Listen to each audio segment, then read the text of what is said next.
Welcome back, everyone, to another episode of East Got Game, where we give you the X's, the O's, and the insights of NBL1 East 2026. Thanks for joining us on our live streaming platforms, being Facebook, Instagram, and YouTube. Remember, you can follow us on those platforms at East Got Game, or you can find our episodes on your preferred streaming platforms when you're ready if you're unable to make our live show. And while you're there, make sure you check out Cut to the Jace featuring Jason Kadee and Braden Hasselhurst, and It's a Cole World featuring WNBL champion Beck Cole, all brought to you by basketball.com.au.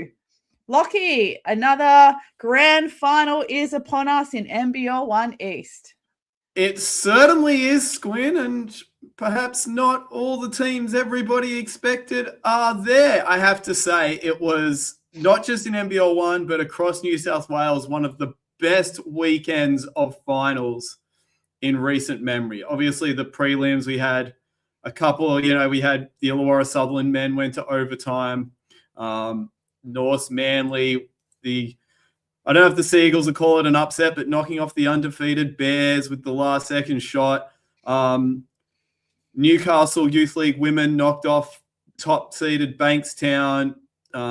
Sutherland had 2 losses by 1 or 2 points. There were just, everywhere you looked, close games throughout, up and down the leagues, through NBL1 down to the lower divisions of Waratah League. So it was a great weekend of basketball in New South Wales.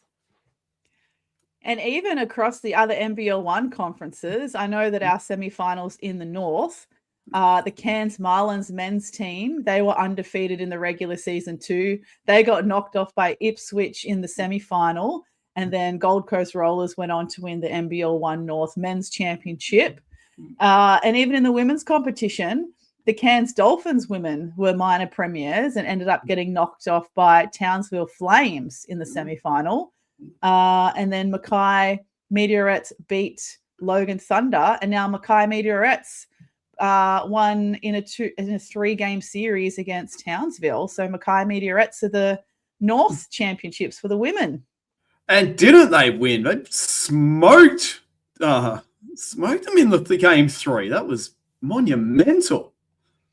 Well, from what I heard, though, unfortunately, Courtney Woods had concussion protocol because of what happened in game 2. And then Bree Stevens was also out with some illness, which is a really rough 24 hours for her. So that was a bit of a bummer. But yeah, Mackay were a fantastic team all season, really well recruited and rounded squad. Then also NBL1 Central, they had their grand finals on the weekend just gone. And I know in the women's competition, the West Adelaide Bearcats were hot favourites, and Sturt has just completely suffocated their main scorers and come away with a win. Yeah, I think West Adelaide only lost once or twice all season as well, wasn't it? There was some teams that have put in massive regular seasons coming up short in the when it really matters, but that's why we play finals. That's right, and we have the lovely Kerry Waller tuning in, who also hosts a podcast called Courtside Coffee Catch Up. She's also one of the great commentators there in NBL1 Central. She's tuning in online and said, happy grand final week, team. Couldn't be more excited to finish off NBL1 regular season. Well, not regular season, but finals with the East this weekend. Yes. Up at Terrigal, GYG Stadium. Burritos and socks, please. Please, surely, please. I think we've even requested it last episode, so surely they're going to come through. Yeah. But yeah, let's quickly touch on the preliminary finals from the weekend that you mentioned earlier. The first was the North Bears versus the Manly Warringah Seagulls in the women's preliminary final. Like you said, North Bears women's undefeated season came to an end, losing 77-79 in an absolute heartbreaker, courtesy of Brie Delaney. Yeah, I mean, North trailed by, they trailed 38-17 at one point, put together a 24-6 third quarter, and then Brie's just like, oh, we got no timeouts left. I'll pick a play and make it work. Got her own miss and put it back up. Just amazing finish. I mean, great teams come back from a hole, which North did, but great teams also hold on. Great teams withstand comebacks, and that's exactly what Manly Warringah did. Two elite teams in a big rivalry. Couldn't have been a better game. But also a really great example of why you don't stop playing until the siren actually sounds. And the final whistle is blown. Every second counts. So, yeah, Brie Delaney with the hand of God. Congratulations to Manly for making the grand final again this year. That in contention to go back-to-back. But they'll be meeting their nemesis, their new nemesis in the Bankstown Bruins, which we'll get into a bit later. But did you have a look at any of the outstanding statistics from this preliminary final between North Bears and Manly Warringah? I had a look at. I did watch back the mini match as well. Interestingly, we were watching this while we were at Sutherland, watching Waratah men lose in a 1-point defeat as well. I think the stream actually ended while they were discussing whether the final shot went in, unfortunately. But I mean, obviously the biggest thing is the first half score, 51-30 at halftime. I mean, that's just such a hole to put yourself in, as good as the team is. There was foul trouble early. Caitlin Martin had 3 early fouls. Izzy Morgan had 2 pretty quickly and did pick up a third. That was what I was noticing as the game went on early, because one thing I think we talked about at the start of the season was how many teams in this league looked like they were perhaps one piece short of, being, a complete roster that could win the whole thing. And we sort of said, oh, well, if everyone's one piece short, then maybe nobody's a piece short.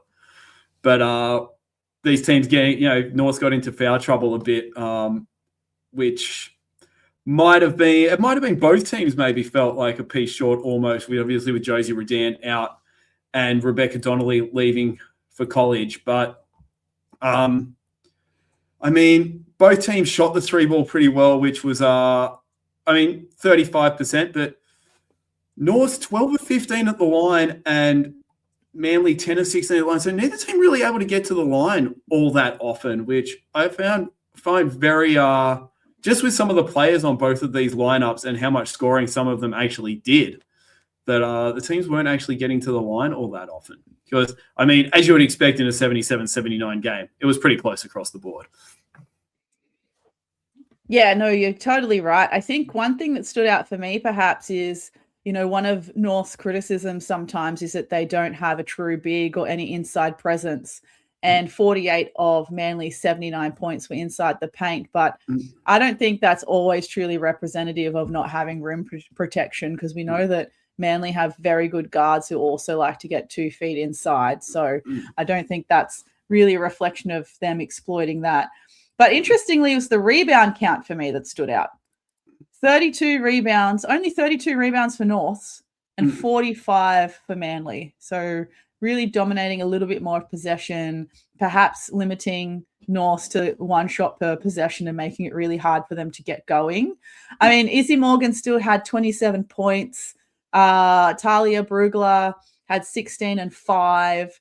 Jazz Shelley was limited to 14 points, but she also had 14 points, 7 rebounds, 8 assists, and 4 steals. So she was still on track for a triple-double. I mean, that's Nicole Munger numbers right there. And for Manly, Jada Jansen had 14 points, 4 assists. Zoe Miller had 17, 5 and 5. Alex Delaney had 12, 9 and 4. And Lily, is it Fandre? She had 14 points and 4. So she's really stepping up. This is part of the final stuff that I love, is when bench players get their opportunity and they take it with both hands. I mean, I wrote down that 14 points by Lily as being absolutely massive, especially with no Josie Redan in the lineup, because I think that's might be only her second double-figure scoring performance of the season. And before this, she'd had a 0, a 3, and a 1, I think, in alongside the other double-figure scoring effort. So to come out like that, 6 of 7 from the field as well. So not just scoring 14 points, but doing it really efficiently as well. So massive help, especially when you think going forward, they're going to come up against like Margot de Freitas, where you'd think the Redan de Freitas battle would have been, must-watch television. To have Fandre stepping up at this time is going to be an absolute luxury, or a bonus for Manly Warringah, because I don't think there's going to be any luxuries in that grand final. No, absolutely not. So with the Manly Warringah Seagulls winning their preliminary final, they are now back into the championship game again for the second year in a row, and they're going to be playing against the Bankstown Bruins, which we'll talk about a bit later. But yeah, let's quickly talk about this prelim between Illawarra Hawks and Sutherland Sharks in the men's competition. Again, looked like another absolute barn burner on the weekend. These teams just don't know how to play a game that isn't close.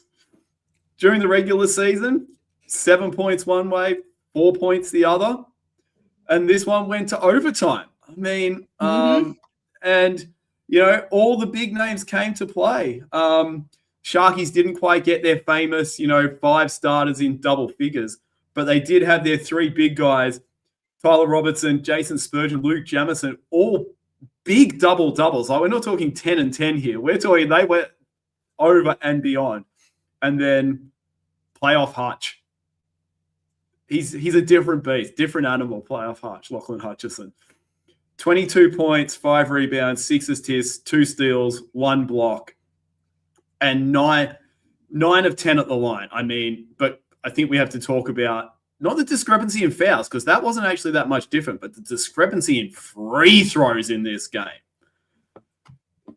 Oh my gosh. The Sharks. Has to be a record. So Illawarra, so the foul count was Sharks committed 20 fouls, Illawarra committed 25. But the free throws, 41 to 14. 27 free throw attempt disparity on a 5 foul disparity. I don't know if I've seen a game with 41 free throw attempts. Sometimes it's felt like I've commentated a game with that many attempts because it's gone for 2.5 hours. Fair. But 41 free throw attempts is crazy. But you know what impresses me just as much, if not more? The free throw percentage when you're taking 41 free throws. 85.37% from the line, 35 from 41. That's what I expect from from both of these teams of this caliber, is that high free throw percentage. If you're going to get to the line that many times, you better be making it count. But having said, you go. I was going to say they needed to make the free throws because the 3-point shooting was not there for the Sharks. Tyler Robertson, 1 of 10. Jason Spurgeon, 1 of 7. Ryan Abbott, 0 of 3. I mean, they had to be putting their free throws away because the 3-ball wasn't helping them at all. No, 8 from 36 overall, 22.22%. I was going to say 35 of Sutherland's total 85 points was earned from the free throw line. So credit to Hawkies as well for still forcing this game to go into overtime, still consistently shooting. Well, I mean, they didn't have their best shooting day either, to be fair, but still being able to go toe-to-toe scoring-wise when your opposition is having that many freebies. Yeah, I mean, when you'll get – I mean, they were 11 of 14 at the line. And they had 5 players in double figures. I mean, Kone, Mims, Blanchfield. Peatling had a bit of foul trouble. He fouled out in just 24 minutes played, which is unfortunate. But, I mean, and then Ethan Moss, can't can't say enough good things about him. The way he moved down from hills, took his chance, had 11, 8, and 4 in a finals game. He's really developed into a 6-man for them. Illawarra, Hawkies, you got a good one. I mean, the Hornets might be trying to lure him home if you don't watch out. So I hope they can. I hope he stays down there. You know, he bet on himself. They backed him, and it's working out very well for them. Yeah, but give him a reason to stick around, I think. Yeah. But yeah, you mentioned Kone, 17.7 rebounds. He was only 3 from 11 from the 3-point line himself. So that was surprising. I mean, yeah, Hawks didn't shoot that well from the 3-point line either. They were 12 from 46 overall. But again, 46 attempts is a lot. 26.09% from the arc. Blanchfield had 16 and 21 playing the full 45 minutes. But yeah, Lachlan Hutchinson, Tyler Robertson, Jason Spurgeon, Luke Jamison, you know, all the names on each team you would expect to stepped up this game. So that was really, really entertaining as well. The kind of the show that people wanted was given. Yeah.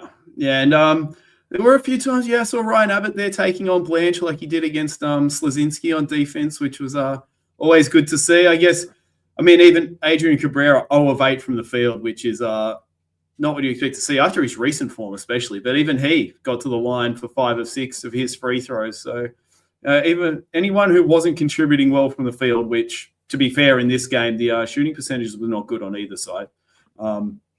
They're at least chipping in from the line. Tyler Robson, 12 of 13. That is very, very nice work. Oh, yeah. Yeah. Love to see that. Rebound count, Sutherland winning the rebound count 71-60. So obviously with the lower shooting percentages, there's going to be more rebounds to go around. Not much there really in the assist count either. I couldn't see much standing out in the analysis for like the analysis page on statistically either. But yeah, just seemed like a really hard fought battle. Won and lost at the free throw line. One thing that did stick out for me, or two things. Firstly, that Sutherland didn't hit a 3 in the fourth quarter or overtime.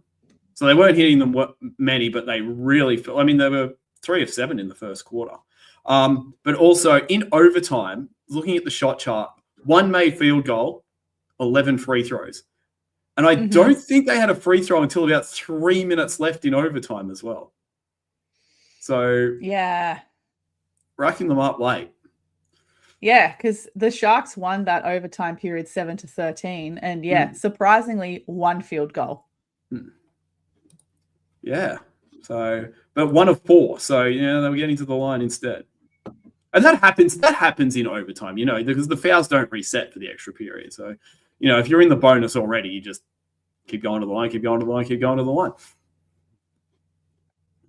Absolutely. So, congratulations to the Sutherland Sharks men booking their ticket to the grand final against the North Bears. Anything you want to add about the preliminary finals before we move on to the preview of the championship games? We still got the rest of the prelims to do, Squid. The rest of the prelims? We've only done 1 of each. We didn't do Bankstown COE or North No, we didn't. Oh my gosh, how rude. How rude. We haven't. Yeah, let's do Bankstown Bruins women versus COE women. Let's. So Bankstown winning this one 74-63 at home. Pretty consistent game back and forth. 18 apiece in the first quarter, and then Bankstown started to tear away from the second quarter, winning 21-16 and going on to win the next 3 quarters. We had Talia Tupaya with 24 points, 5 rebounds, 2 assists, 4 steals, shooting at 56.25% overall for the Bankstown Bruins. Charlotte Hill on 19 points, 8 rebounds, 7 assists, 2 steals, and Margot De Freitas on 17 points, 5 rebounds. And for COE, Olivia Aleknowitz, 13 points, 2 rebounds, 3 assists, 2 steals. Isabel Smith, 13.6 assists. and Jemima Manioc with 12 points and Lily Mack with 12 points. So kind of an even spread. Again, the people that you would expect to scoring. It's good to see Jemima Manioc getting into the double digits. What did you see, Lockie? What were your takeaways? So, I mean, love seeing Manioc, especially on offense. 6 of 8. That's probably the biggest standout. She got the 12 points. She got 6 of 8. The fact that Manioc and Map between them went 10 of 30. They're basically the two bigs for COE. The fact that they went 10 of 13 is great, but the fact that they only had 13 shot attempts between them when they were shooting both so efficiently is something, I would have liked to see them get a few more looks, because Manioc was looking good, particularly at the offensive end.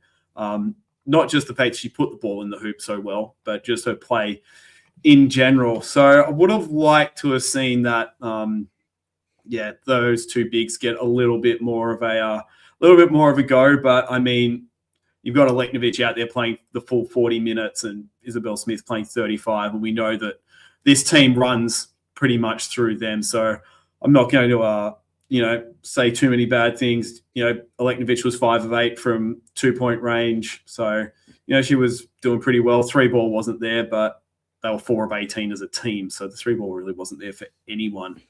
The COE, which is kind of unfortunate. But watching this game, in fits and starts, was just COE just kept letting Bankstown get out a little bit too far. They'd let him get out to 9 or 10-point leads and reel it back in a bit. I think Bankstown went on a 12-point run at one stage. And against a team with this many experienced high-level players like Bankstown, you can't just let them keep extending their lead. If you're going to bring back a lead against them, you've got to bring it back all the way first time, every time, or they'll break you. And that's what they did. They just kept pushing ahead. COE got back a little bit, and eventually Bankstown's class prevailed. Yeah, it wasn't a great shooting night from the arc for either team, but I think the low percentages from the 3-point line for COE has been a consistent theme of the season, surprisingly, given how many shots they get up a week. They were 4 from 18, which is, not ideal. But 18 shot attempts as well from the 3-point line isn't huge for them. But Bankstown was 6 from 23, which is 26.09% overall. So also not their best. But I'm interested to see, 42 of Bankstown's 74 points were in the paint, but 44 of COE's 63 was also in the paint. So it was certainly a battle of who could get 2 feet in and who could perhaps either, if they're not making their initial shots, get into the free throw line. Yeah, I mean, it is kind of Manioc is scoring pretty much all her points in the paint. Map very much the same, whereas then you've got Shyla Hill getting downhill and finishing with pretty, she was 6 of 12 from 2-point range. Margot de Freitas, if she's scoring, most likely she's going to be pretty close to the basket as well. So, and Talia Tupai, she'll barrel her way through anyone to get to the paint. So, and get in close to the basket. So, two teams who score it in different ways, but or a lot of players who score it in different ways. You got de Freitas in there who'll be in the paint, especially in the pick and roll with Shyla, which really loving that when it happens. They run it so well. Yeah. What's really interesting about Talia Tupai's shot chart is that it looks like she's got 2 makes from behind the basket. As in corner makes, or like directly behind the basket? Directly behind the basket. So if you have a look at the shot chart, how it's got, the outline of the key, the charge circle, the backboard, and the basket is like she's taken 2 shots from behind the backboard. Like you're doing warm-ups, just trying to flick it over and drop it in. Yeah. So that's interesting placement there. I thought it was a little bit funny. But you're right about that pick and roll between de Freitas and Hill. That's been so important for them, and teams are really not struggling, but it's been consistently successful throughout the season for them as well, regardless of their opposition. I mean, it really is. It really is pick your poison. I mean, that's all you can really say about it. And I mean, Shiloh was 19 points, 8 rebounds, and 7 assists. One stat I'd love is who assisted whose points. I'd love to just see a matrix of this player assisted 8 points for this player, or this player assisted X for this player. Yeah. Can we have synergy, please? The coaches get synergy. Can we have it? We have access. Well, we're supposed to have access to synergy up here, but the login hasn't worked for me the last 2 years. So it's just in arm's reach. It's in arm's reach for me. But yeah, you're right. We've got one more preliminary final to talk about. And of course, that is in the men's competition, the North Bears and the Central Coast Crusaders. How could I forget to talk about the beloved Central Coast Crusaders? So this one, 94-80 in favor of North Bears. Crusaders obviously putting on a valiant effort in this one. What were your main takeaways? Main takeaways is I feel like North knew that Crew's second half would be their strong suit. So you got to come out, you got to punch first, and you got to punch hard. And that's what North did. They won the first half 50. Well, they won the first quarter by 10. They won the second quarter by 10. It was 54-31 at halftime. And they had 13 fast break points in the first half as well, which is actually more than Crew got for the entire game, which is, look, don't have the numbers, but strikes me as something that wouldn't happen too often, that teams, outscore Crew on the break by that much. But interesting that, you were talking about the size, the width, the bulk of the North Bigs, Krislovich and Hunter Goodrick. They combined for 41 points. 41 points and 23 rebounds. And neither of them have even played over 29 minutes. So they were having quite a night out with the big men from the Bears. But interestingly, Krislovich did a lot of his scoring from beyond the arc, which we've seen him do in a lot of games. Did get to the free throw line a fair bit, but did a lot of scoring from beyond the arc. Whereas Goodrick, it was 2-pointers or nothing. 7 of 15 2-pointers, 7 of 15 from the field. It's the Miles Cherry method. Know your strength and stick to it and do it well. Yeah. I do like that Goodrick added 4 assists as well to go with his 18 points and 13 rebounds. Yeah, Krislovich had 23 points, 10 rebounds, 2 assists. 5 from 9 from the arc. Also, Wani Swakala Bullock had 12 points, 2 rebounds. Not his best shooting night, 4 from 17 overall. Iggy Mitchell was quiet, 5 points, 3 rebounds, 3 assists. But he only had 5 field goal attempts. So I think, given he had 5 points from 5 attempts, we can live with that. Bit of foul trouble for Iggy though. 4 fouls in his 20 minutes. But I mean, then you've got Lockie Boffinger. He's so difficult to match up on. I think every time I watch him, I kind of wonder who the opposition is going to put on him, regardless of opposition. And he had 23 points of his own with 8 rebounds and 3 assists. So. And another team that got to the free throw line a decent amount, 28 times, but 24 from 28 at 85.71%. That's what we expect. That is exactly what we expect. Yeah, that's marathon. But give Crew their due. They were 18 of 23 at the line, but I do think they just gave themselves too much to do in the second half, especially look at the foul counts. Young, Maker, T, and Gunderson, all 4 or more. And especially Garrick Young playing only 25 minutes. I mean, as I think I said last week, I might have even about Garrick himself, that'd be closer to 35 without the foul trouble, or maybe even the full 40 like Luke Cassidy played. Yeah, Luke Cassidy, he can play full 40 minutes day in, day out and not look like he's slowing down. But yeah, you're right. And it's interesting, even though it sounded like Crusaders fouled more when you read it out in a list, the foul count was actually only 19 to 21, Norse Crusaders respectively. It just so happened that those from the Crusaders in foul trouble were, key players in, Young, Maker, T, and Gunderson. Because and then I even looked down the list. Saw Aaron Redhead only played 12 minutes and 27 seconds because we know that he can contribute on a big night as well. So I thought, perhaps he was in foul trouble because, look, call a spade. Redhead historically has gotten himself in foul trouble before. To his credit, has improved heaps in that respect this season. But yeah, he only had one foul, so I was surprised that he saw little court time. Yeah. Still had his 4 points, though, in that 12 minutes. So I think 51 to 33 was the rebound count.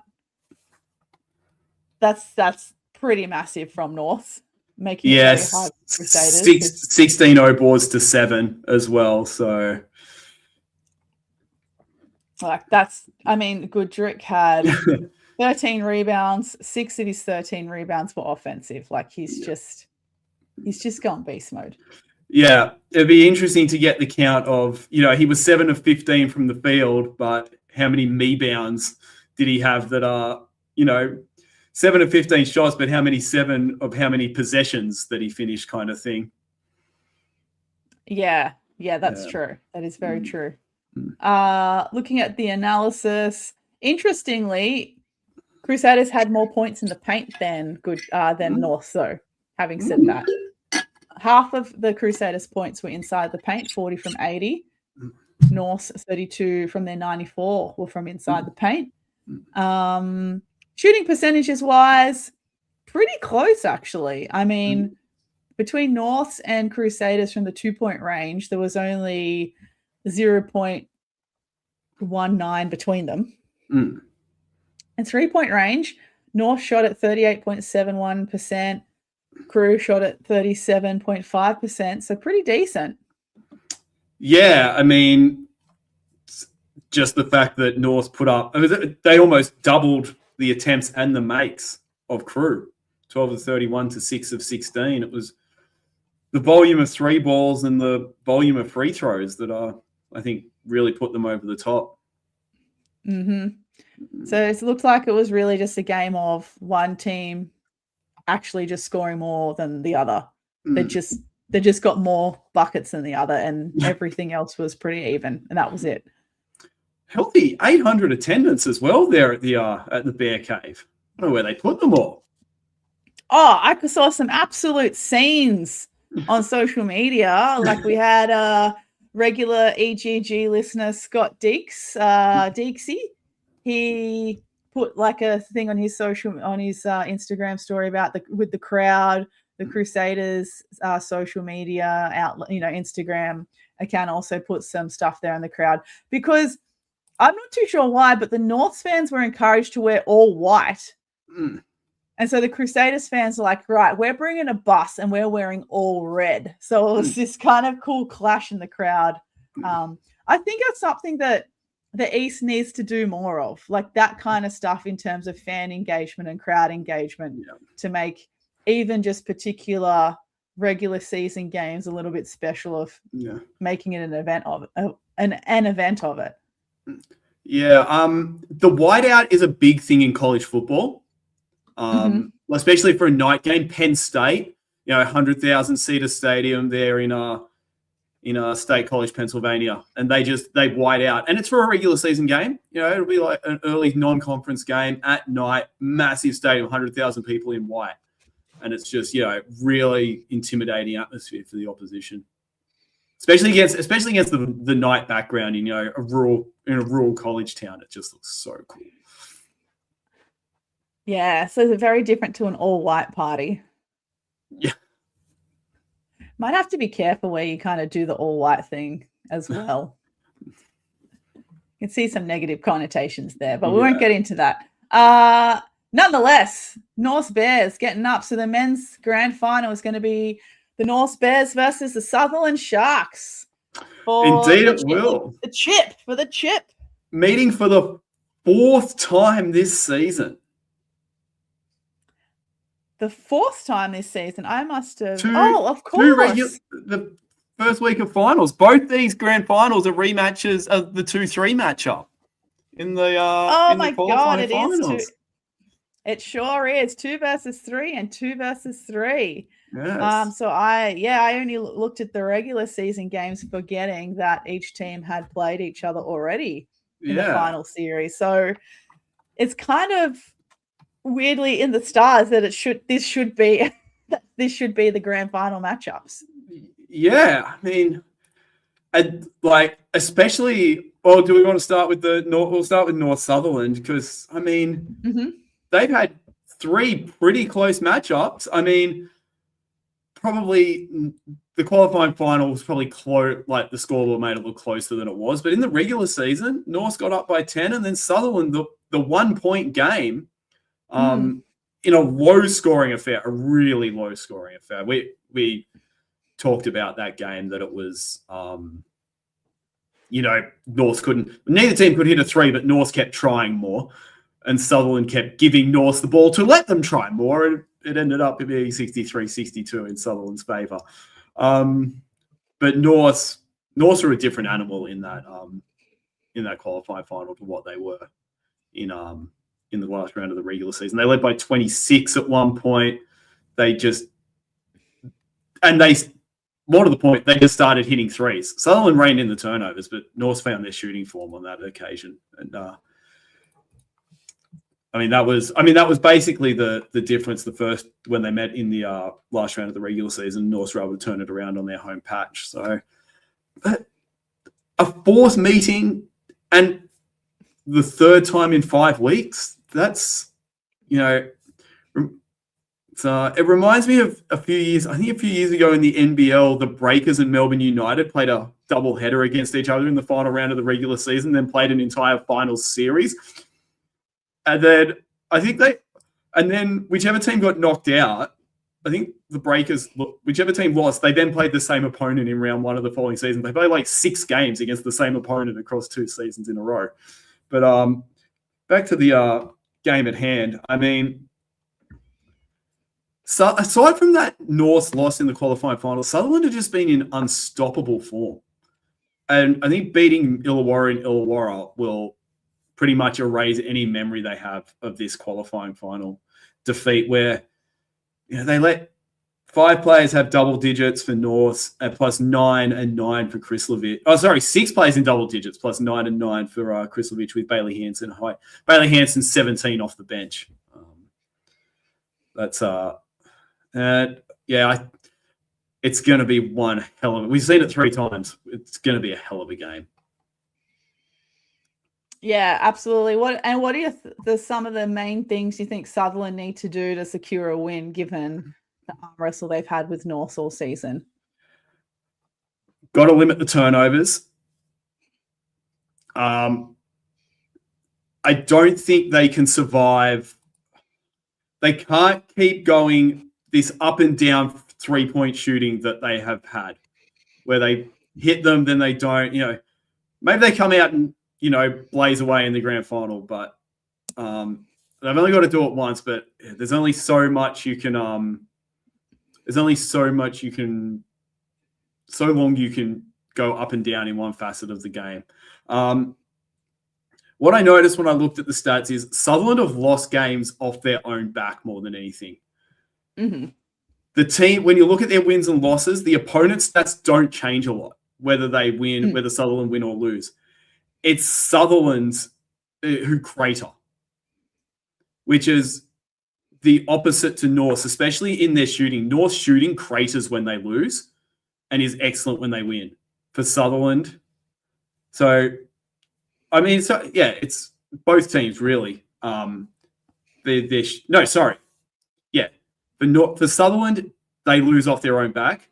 For North, when they win, they lock down the opposition more, and it's the opposition stats that change. So, Sutherland, they have to make sure they come and play their own game more than anything, because they haven't really, what the opposition done hasn't really changed. Sutherland have just been better when they've won games. And North, they just got to keep doing what they're doing? I mean, North, they strangle the opposition when they win. So that's what they have to do. North, their 3-point percentage and their free throw percentage especially barely change regardless of the result of the game across the season. But they lock down opponents. They force opponents into bad shots. Opponents shoot poorly against them. So, and the Hunter Goodrick factor is just so massive as well. But I think Norths need to pivot when the three ball isn't hitting for them. They kept trying and trying and trying against Sutherland in that game a few weeks ago. They were 7 of 37. Sharks were 1 of 16, but they only shot 16, whereas Norths were, and they started 1 of 23 or something as well. So you've got Hunter Goodrick coming off the bench. I know Krislovich likes to stretch the floor, but you can throw it into Goodrick. You can't abandon the three because then defenses can just predict what you're doing. But they need to make sure they know when to pivot. And with the Sutherland shooting kind of poorly from the 3-point line, and it is, to be fair, a lot lower attempts than you would expect, especially from a men's team with that pace and that style of play. How many of those misses do you think is just, bad luck, poor form, whatever, the regular reasons why someone misses versus rush shots and poor decisions? We are talking about the level below the NBL, so you do get the occasional, rush shot. There are some decisions, definitely, where Sutherland either they do or don't shoot it. Sometimes it's they don't shoot it when they should. They think about it too much. There have been occasions where they get a bit rushed, get a bit, one make and then a heat check's probably not what you're looking for sometimes. But when they're on, they're on. The Sharks, they do shoot the three ball. It's dropped. It's down to 30.7%, which is 7th in the league for the season. It was up around 4th just a few weeks ago, so it's fallen away a bit. So they come into the game, they need cool heads, make the right decisions, because they've got guys who can absolutely shoot the lights out. Harrison Rayner, 51% from the 3-point line. Spurgeon, 37%.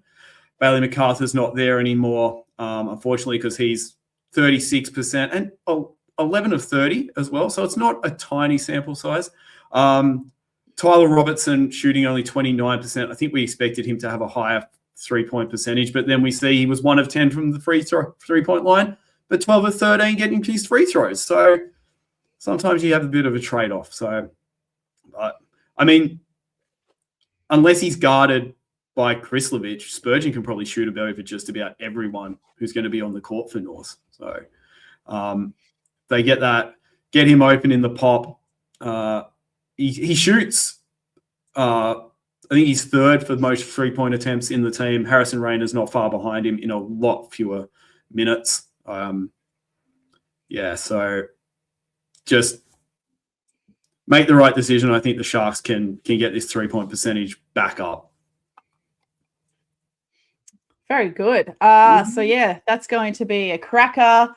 Then the winner of the championship game, obviously backing up the next weekend to go to NBL1 Nationals, which will be in Adelaide. Perhaps we can remind our listeners a little bit more about the Nationals at the end of the show. But in terms of a grand final preview between North Bears and Sutherland Sharks men, is there anything else you got for us, Lockie, that you want to discuss? No, I mentioned Bailey MacArthur. I think he was one of the bright spots for the Sharks in that loss in the qualifying final. And he shot at a really high percentage. It was getting to the rack that kept his percentage high. He was finishing from very close to the basket, getting downhill really well. He'll be sorely missed. That's already been shown, but they didn't have Harrison Rayner. They will have him in this game. Also think it's probably fair to say that Matty Waiter probably had the upper hand in the backcourt battle defensively in that qualifying final. He went 17, 3-3 with a block, no blocks, but 2 steals. whereas Lachlan Hutchison, 8 points, a rebound, 4 assists, 3 steals and a block. So Hutch has been on a tear in these last 2 games. Can Wacher come out and lock him down again with Hutch with a full head of steam? Because, Matthew Wacher is not a Defensive Player of the Year candidate for nothing. Yeah, correct. Sometimes it's the stuff that isn't on the stat sheet that makes the biggest impact. Definitely, especially defensively. Yes. Yeah. I think I've said it before, but bring back the defensive assist statistic. Right, shall we get into the preview of the women's championship game? Yes, let's take a look. Manly v Bankstown, as James Milan kindly found, well, very well found, because Bankstown posted some stuff way back in May on their Instagram account about the history of their 9 championships in 15 years. And Bankstown are the last team to go back-to-back. And it's also a rematch of the 2012 grand final, which I'm not sure any players are left on either team, but nonetheless, it is still the 2 same associations. And I have, sorry, North and Sutherland, I own only one clothes hanger that I can fit 2 jerseys on. So I chose Manly and Bankstown on this occasion.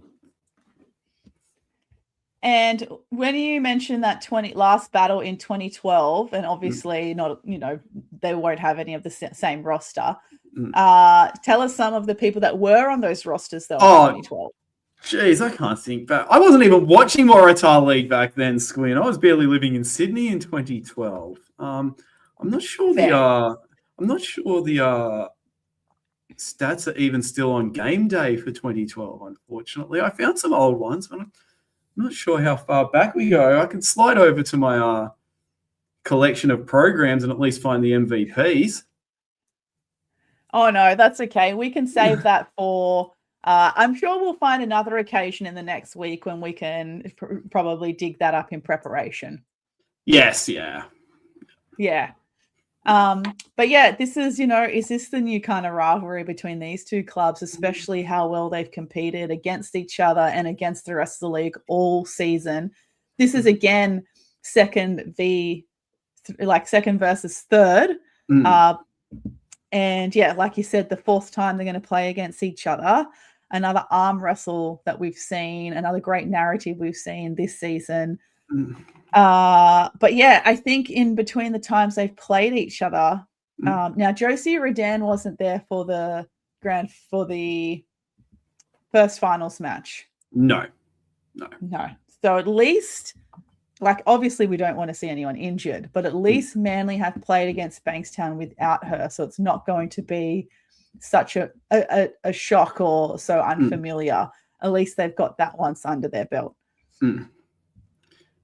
Yeah, it was so good to see that their qualifying final was close, because the 2 regular season matchups really were blowouts.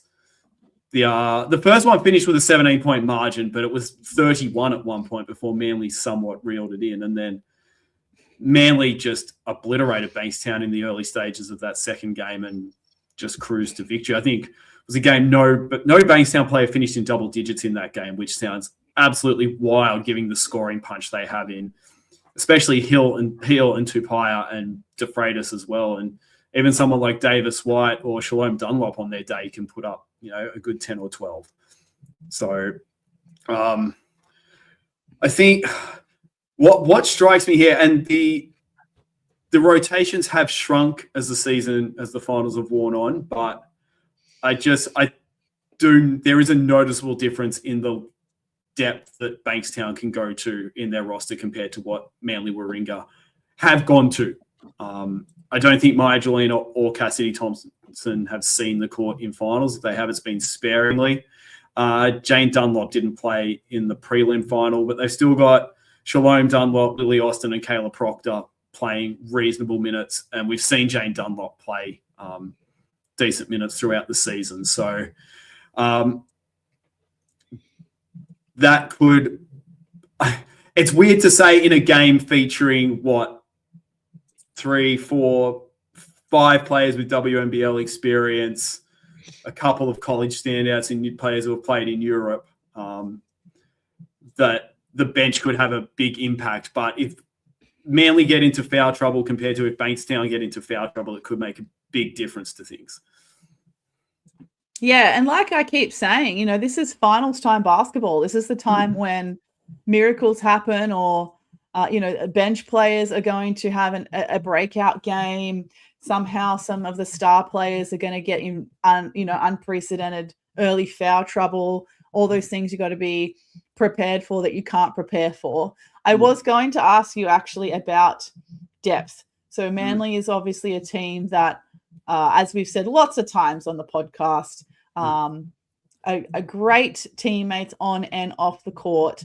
They now have, they've been through the struggles of the last few seasons of getting so close to a championship, finally winning one last year. So they have that character building history, that winning history.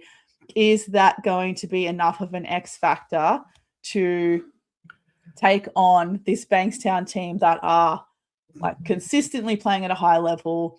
Their roles are very defined. Their bench is arguably deeper in a sense that everyone has experienced good playing time throughout the year, so they're prepped.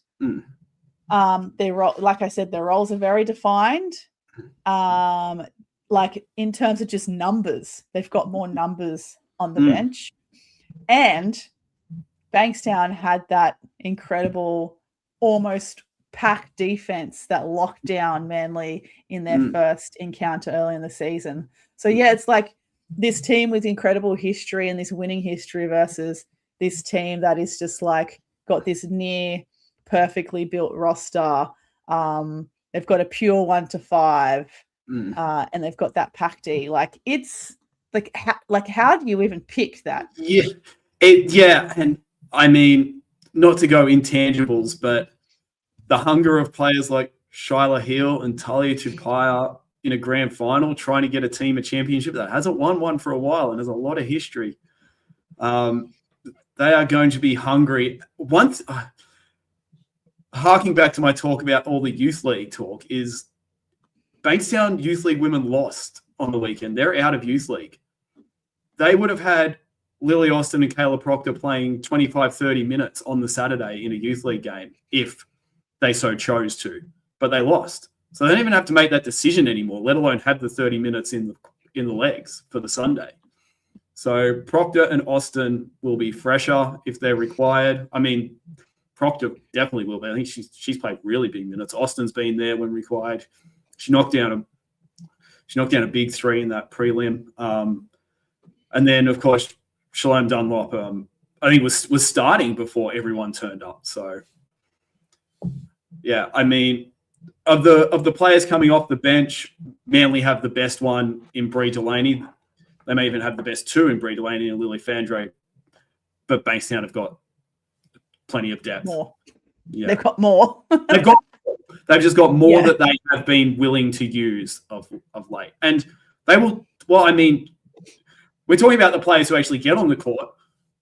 Bankstown at least suited 12 for the prelim. Manly only suited 9. Yeah, it's going to be super exciting. I think for me, obviously each team has their respective offensive powerhouses and we know what they can do. But I think for me, this game is won and lost defensively. It's going to be a real physical grind. Both teams are going to have to work really hard to make every shot for their opposition as difficult as possible without committing fouls. Because I know on that first occasion between Bankstown and Manly that we reviewed for an episode, Manly's game was really destabilized when they kept picking up really early fouls. Obviously, your players like Zoe Miller got in early foul trouble, then I think Sari did. So they had to sub a lot. So that was very destabilizing as individuals and then for rotations. I think that's going to be important for both teams. I think also just rebound count. Just that's another way you've got to try and stop your opposition from any other kind of scoring opportunities. But yeah, getting to the line is going to be relatively important. But I'd be interested to see if Manly doesn't come out with some kind of different defense to help limit the effectiveness of the pick and roll between Heel and De Freitas. Also, having to just play really smart with Talia Tupaia. Yeah. Yeah, I mean, she is physical and can draw fouls and is very, very good at it, but she doesn't have to either. And I feel like she's performing really well this season because she doesn't have to. Because like the last couple of seasons, we've seen her in teams where she and one other or she and two others are the whole team. So she has to like seriously do the heavy lifting. And now that she's able to share it around and have less of that pressure, she's playing great. Like sometimes she'll have 8 points, sometimes she'll have 28, and either way, it's fine. Yeah, which is my next point is in Bankstown's 2 wins, they had 4 players in double figures both times. The first time was no one scored more than 18. Charlotte top scored with 18. But then in the second time, still 4 players in double digits, but Charlotte had 34 and Talia had 29. So they can put numbers up and still share the ball. What I found interesting also about Bankstown, they're only 12th in the league for free throw attempts, which seems surprisingly low. Yeah, just check that. I think you'd be right because even I'm looking at the second time, when Manly won 93-56 in round 12, Bankstown only got to the free throw line 13 times that game, which which is low for them. For a team like that, which is low. Yeah, 16 or 15.9 attempts per game. The league average is 16.9. So yeah, that tracks that they're just shy. Yeah, 12th, Joe, just behind middle of the league. But they shoot them at the second best percentage in the league. So once they're there, they make full use of them. Yeah, 77.4%. Well, yeah, both games this weekend are going to be. We'll be spoilt for entertainment. I don't think either game will be like both games. I should say are going to be close, very competitive. I'm expecting the women's game in particular to be quite physical. I'm expecting the men's game to be really fast pace for the whole 4 quarters as well. I think exactly like you said when we were talking about the North Bears Crusaders men's prelim about how North just full acceleration from the tip off. I'm expecting something similar as well, just really putting pressure on the Sutherland Sharks to have to keep up. So just a reminder for everyone, the NBL1 East Grand Finals or Championship Games, I don't know what terminology we're using anymore, is this Sunday, the 16th of August at GYG Stadium, Guzmez and Gomez Stadium in Terrigal. Manly, Warringah Seagulls and Bankstown Bruins women are first. They're going to be tipping off at 12 p.m. And then the men's game, the Sharkies versus the Bears, will be at 3:30 p.m. Now, did you mention last episode as well, Lockie, about the changes in the ticketing for this grand final weekend compared to previous? I did, but I can certainly mention it again. So yeah, good idea.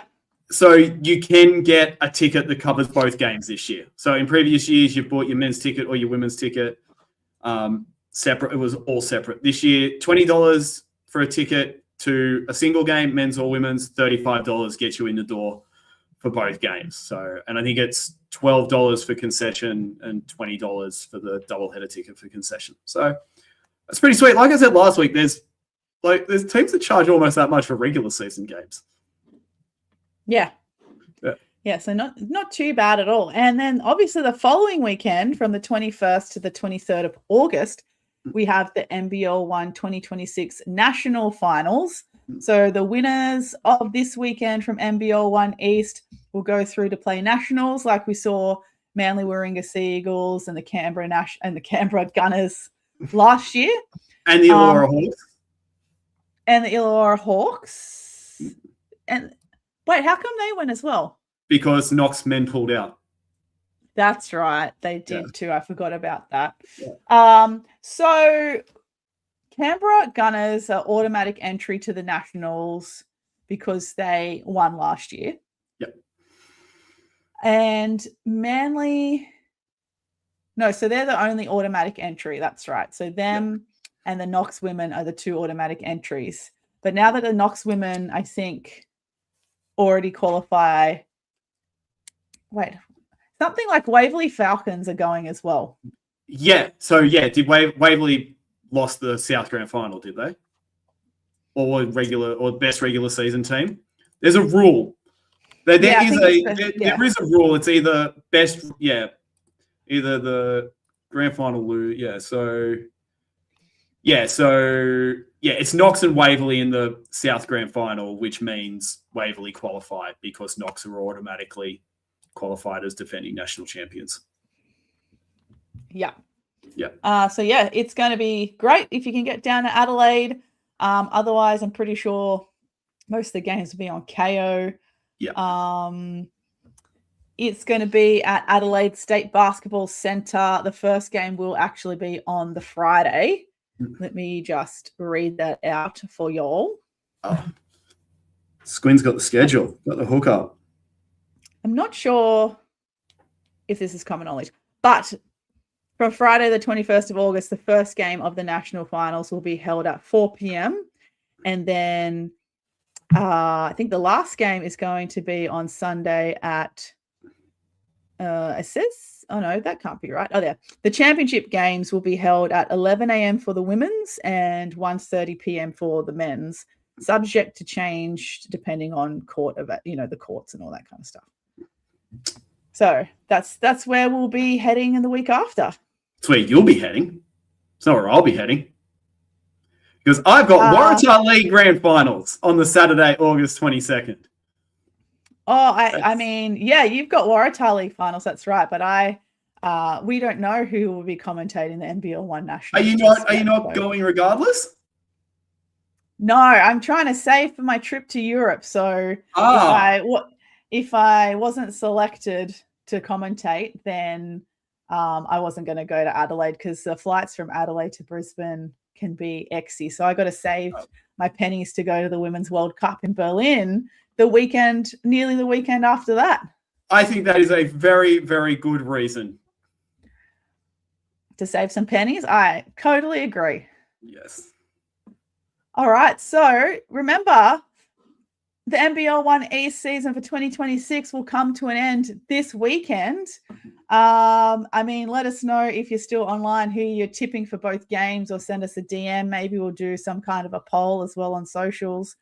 But Lockie, have you got anything else that the listeners should know before we wrap up? I think they all know it already. But if you're new here, I'll let you know right now. Don't sleep on the East.